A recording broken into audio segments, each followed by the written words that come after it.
Hello students, मैं doctor Mukta Dwivedi, associate professor SPC government college Ajmer से बोल रही हूँ।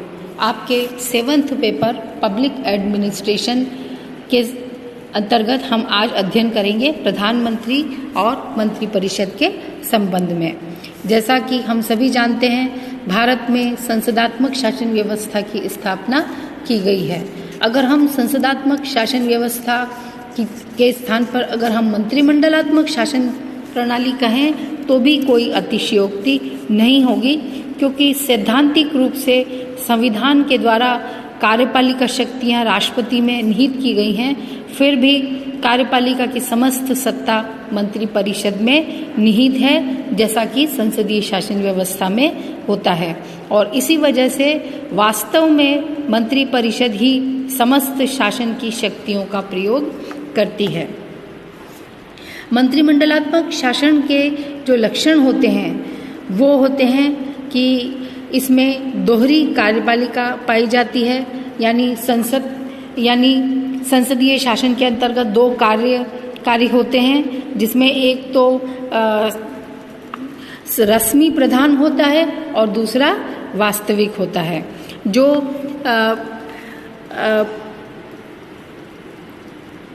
रस्मी प्रधान होता है वो नाम मात्र का प्रमुख होता है, जैसा कि भारत में राष्ट्रपति है, चाहे उसका नाम फिर कुछ भी क्यों न हो, भारत में तो वो राष्ट्रपति कहलाता है। और ब्रिटेन में किंग कहलाता है या क्वीन होती है, लेकिन वो वास्तविक सत्ता उनके पास नहीं है, वो नाम मात्र के शासक हैं। वास्तविक सत्ता वास्तव में प्रधानमंत्री और उसके मंत्रिमंडल के पास में होती है। इसलिए ये कहा जाता है कि संसदीय शासन व्यवस्था में दोहरी कार्यपालिका की व्यवस्था होती है। दूसरी मंत्रिमंडलात्मक शासन का दूसरा लक्षण है राजनीतिक एकता। राजनीतिक एकता से तात्पर्य यह है कि मंत्रिमंडल या मंत्रिपरिषद कहें कि इसके जो सदस्य होते हैं उन सभी सदस्य एक ही राजनीतिक दल के सदस्य होते हैं। उनमें मतभेद नहीं पाया जाता, मत विभिन्नता नहीं पाई जाती है। और अगर मंत्रिपरिषद के सदस्यों में मत विभिन्नता पाई जाती है तो उस सदस्य को अपने पद से त्यागपत्र देना होता है।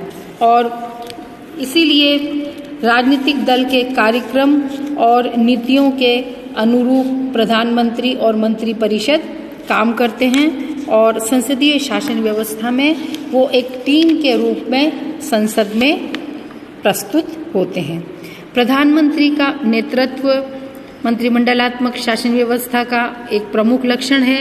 मंत्रिमंडल का नेता प्रधानमंत्री होता है और प्रधानमंत्री के द्वारा ही मंत्रिमंडल और मंत्रिपरिषद के सदस्यों की नियुक्ति की जाती है।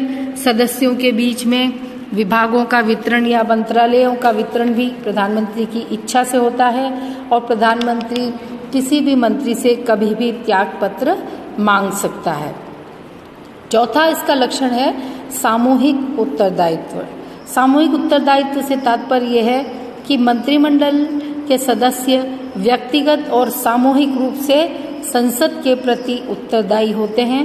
मंत्रिमंडल अपनी नीति के लिए सामूहिक रूप से उत्तरदायी है, और अगर मंत्रिमंडल सामूहिक रूप से उत्तरदायी नहीं होता है तो सरकार या प्रधानमंत्री अच्छी तरह से कार्य नहीं कर सकते हैं, और इसके लिए या तो प्रधानमंत्री को त्यागपत्र देना होता है अगर आप मत से विभिन्नता रखते हैं, और या फिर उस मंत्री को त्यागपत्र देना होता है। तो इस तरह से सामूहिक उत्तरदायित्व के सिद्धांत का पालन किया जाता है। गोपनीयता का एक लक्षण और है प्रधानमंत्री शासन व्यवस्था में।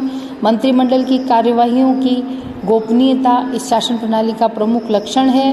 गोपनीयता के सिद्धांत के अनुसार अनुच्छेद 75 के अंतर्गत पद जब ग्रहण किया जाता है प्रधानमंत्री या मंत्रिमंडल के अन्य सदस्यों के द्वारा, तो मंत्री गोपनीयता की शपथ लेते हैं, और मंत्री इस बात के लिए बाध्य होता है संवैधानिक दृष्टि से कि वो मंत्रिमंडल में हुए विचार विमर्श और जो कुछ भी मंत्रिमंडल के अंदर हुआ है वो भेद किसी को भी प्रकट नहीं करेगा।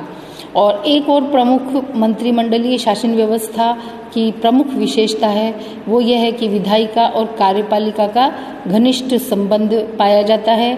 मंत्रिमंडल विधायिका के दोनों सदनों का प्रतिनिधित्व करते हैं, यानी मंत्रिमंडल के सदस्य दोनों सदनों के, लोकसभा या राज्यसभा, किसी भी सदन के सदस्य हो सकते हैं।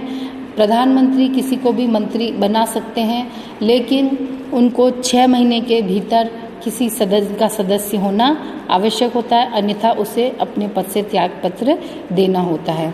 तो इस तरह से जो मंत्री होते हैं वो कार्यपालिका के सदस्य तो हैं ही, साथ में वो संसद के भी सदस्य होते हैं। मंत्रियों को विभाग से संबंधित प्रश्न संसद में पूछे जाते हैं और मंत्रिमंडल के सदस्यों को या जिस मंत्री से प्रश्न पूछा गया है उसको जवाब देना जरूरी होता है। और संसद के द्वारा अविश्वास प्रस्ताव पारित करके मंत्रिमंडल को हटाया जा सकता है और प्रधानमंत्री को भी हटाया जा सकता है। मंत्रिमंडल निम्न सदन को भंग करवा सकता है, वो राष्ट्रपति को ये सलाह दे सकता है कि मंत्रिमंडल को और सरकार को मंत्रिमंडल सलाह दे सकता है राष्ट्रपति को कि वो लोकसभा को भंग कर दे। ये प्रधानमंत्री का अधिकार होता है। इस प्रकार जो है हम ये कह सकते हैं कि मंत्रिमंडलात्मक पद्धति के अंतर्गत कार्यपालिका और व्यवस्थापिका एक अभिन्न सूत्र में बंधी हुई होती है। तो मंत्रिमंडलात्मक शासन व्यवस्था के जो लक्षण हमने देखे, दोहरी कार्यपालिका, राजनीतिक एकता, प्रधानमंत्री का नेतृत्व, सामूहिक उत्तरदायित्व, गोपनीयता और कार्यपालिका और विधायिका का घनिष्ठ संबंध, ये सभी लक्षण भारत की शासन व्यवस्था में पाए जाते हैं। संविधान के अनुसार इस प्रकार हमारे यहाँ पर संसदात्मक शासन व्यवस्था की स्थापना की गई है। जो मंत्रिपरिषद का निर्माण होता है, अब हम उसके संबंध में देखेंगे। संविधान के अनुच्छेद 74 में ये कहा गया है कि राष्ट्रपति को अपने कृत्यों को या कार्यों को पूरा करने में सहायता और परामर्श देने के लिए प्रधानमंत्री की अध्यक्षता में एक मंत्रिपरिषद होगी। प्रधानमंत्री की नियुक्ति राष्ट्रपति करेगा और अन्य मंत्रियों की नियुक्ति प्रधानमंत्री के परामर्श से होगी, जो राष्ट्रपति के प्रसाद पर्यंत पदासीन रहेंगे और मंत्रिपरिषद सामूहिक रूप से लोकसभा के प्रति उत्तरदायी होगी। तो इस तरह से राष्ट्रपति प्रधानमंत्री की नियुक्ति करता है, लेकिन प्रधानमंत्री उसी व्यक्ति को नियुक्त किया जाता है जिसका लोकसभा में राजनीतिक दल के रूप में बहुमत प्राप्त हो और वो उसका चुना हुआ प्रतिनिधि हो। दल के द्वारा अपने सदस्यों, चुने हुए सदस्यों के मध्य से ही प्रधानमंत्री का चुनाव किया जाता है और उसी व्यक्ति को राष्ट्रपति प्रधानमंत्री की शपथ दिलवा सकता है। प्रधानमंत्री अपनी मंत्रिपरिषद के सदस्यों को चुनने में पूर्ण रूप से स्वतंत्र होता है और जो लिस्ट प्रधानमंत्री अपने मंत्रिपरिषद के सदस्यों की राष्ट्रपति को देता है और उन्हीं व्यक्तियों को राष्ट्रपति मंत्री पद की शपथ दिलवाते हैं। और सामूहिक रूप से ये मंत्रिपरिषद और प्रधानमंत्री लोकसभा के प्रति उत्तरदायी होती है, अर्थात लोकसभा इनके प्रति अविश्वास प्रस्ताव पारित कर दे तो इनको अपने पद से त्यागपत्र देना होता है। संविधान के अनुसार राष्ट्रपति प्रधानमंत्री की नियुक्ति करता है, लेकिन इससे स्पष्ट है कि व्यवहार में राष्ट्रपति की शक्ति बहुत सीमित होती है और राष्ट्रपति बहुमत दल के नेता को ही प्रधानमंत्री पद ग्रहण करने के लिए आमंत्रित करता है। जो मंत्री बनाए जाते हैं वो संसद के सदस्य होते हैं और संसद का सदस्य न हो तो मंत्री पद पर उन्हें नियुक्त किया जा सकता है, लेकिन 6 माह के भीतर उनको अपने पद से त्यागपत्र देना होता है या इससे पूर्व उनको संसद के किसी भी सदन का सदस्य बनना होता है। कार्यकाल मंत्रिपरिषद का तब तक ही है जब तक कि प्रधानमंत्री चाहे। प्रधानमंत्री जो मंत्रिपरिषद बनाता है वो मंत्रिपरिषद पूर्ण रूप से प्रधानमंत्री का विश्वास प्राप्त व्यक्ति होते हैं और मंत्रिपरिषद से उस मंत्री को त्यागपत्र देना होता है, जबकि प्रधानमंत्री ऐसा चाहे उस मंत्री को अपने पद से त्यागपत्र देना होता है। अर्थात एक मंत्री का कार्यकाल उतना ही होता है जितना कि प्रधानमंत्री चाहे। मंत्रिपरिषद और मंत्रिमंडल शब्द इस व्याख्यान में बार बार आए हैं, तो मंत्रिपरिषद और मंत्रिमंडल में भी कुछ अंतर होता है और हम कई बार मंत्रिपरिषद और मंत्रिमंडल को एक ही समझ लेते हैं। तो ये भी जानना जरूरी है कि मंत्रिपरिषद और मंत्रिमंडल में क्या अंतर है। तो मंत्रिपरिषद में सारे सदस्य होते हैं जो महत्वपूर्ण प्रशासकीय पदों पर होते हैं, जबकि मंत्रिमंडल में कुछ सीमित सदस्य होते हैं। मंत्रिमंडल में 5 स्तर के सदस्य होते हैं, जिसमें मंत्रिमंडल के सदस्य, मंत्रिमंडल स्तर के मंत्री होते हुए भी जो मंत्रिमंडल के सदस्य नहीं हैं, ऐसे राज्य मंत्री, उप मंत्री और संसदीय सचिव।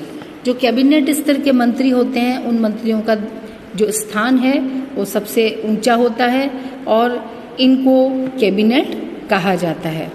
और कैबिनेट मंत्री अपने विभागों के अध्यक्ष होते हैं और शासन के जो प्रमुख विभाग हैं जैसे वित्त, गृह, वाणिज्य, उद्योग, कृषि, विदेश, विधियो, न्याय, ये सब मंत्रिमंडल के सदस्य होते हैं और कैबिनेट स्तर के मंत्री होते हैं और उनको कैबिनेट मंत्री का दर्जा दिया जाता है। और इनकी जो कैबिनेट स्तर की जो बैठकें होती हैं उनमें इन्हीं मंत्रियों को आमंत्रित किया जाता है। राज्य मंत्री का दर्जा कैबिनेट मंत्रियों से कुछ नीचा होता है और कभी कभी इनको विभागों का स्वतंत्र कार्यप्रभार दे दिया जाता है और उस वक्त उनको कैबिनेट स्तर के मंत्रियों के बराबर ही वेतन मिलता है, लेकिन वो कैबिनेट के जो मीटिंग्स होती हैं उसमें भाग नहीं लेते क्योंकि वो कैबिनेट का अंग नहीं होते और वो तभी कैबिनेट स्तर की बैठकों में भाग लेते हैं जब उनके मंत्रालय से संबंधित किसी विषय पर विचार हो रहा हो और उनको बैठक के लिए बुलाया गया हो। तीसरे प्रकार के जो मंत्री होते हैं वो उप मंत्री होते हैं और ये कैबिनेट मंत्री और राज्य मंत्री के सहायक के रूप में कार्य करते हैं। चौथे संसदीय सचिव होते हैं, ये उपमंत्री से भी थोड़े निम्न स्तर के होते हैं और संसदीय कार्यों में सहायता करते हैं। तो इस प्रकार से जो चारों प्रकार के मंत्री हैं इनको मिलाकर मंत्रिपरिषद का निर्माण होता है, जबकि मंत्रिमंडल में केवल प्रधानमंत्री और कैबिनेट स्तर के मंत्रियों से मिलकर मंत्रिमंडल बनता है। तो इस प्रकार हम कह सकते हैं कि मंत्रिपरिषद एक विशाल संस्था है और मंत्रिमंडल एक मंत्रिपरिषद का एक छोटा सा समूह है। और जैसा कि रेमजे म्योर ने भी कहा है कि मंत्रिमंडल मंत्रिपरिषद का हृदय होता है। एमवी पायली जो हमारे भारतीय संविधान के विशेषज्ञ थे, उन्होंने भी कहा कि मंत्रिमंडल एक छोटी सी लेकिन बहुत ही शक्तिशाली संस्था है और संविधान के द्वारा मंत्रिपरिषद को प्रदत्त शक्तियों का प्रयोग भी अब मंत्रिमंडल के हाथों में आ गया है। तो इस प्रकार से मंत्रिमंडल एक बहुत ही शक्तिशाली संस्था के रूप में भारत में सामने आया है। कल हम पढ़ेंगे, नेक्स्ट लेक्चर में हम पढ़ेंगे मंत्रिपरिषद की शक्तियाँ और उसके कार्य।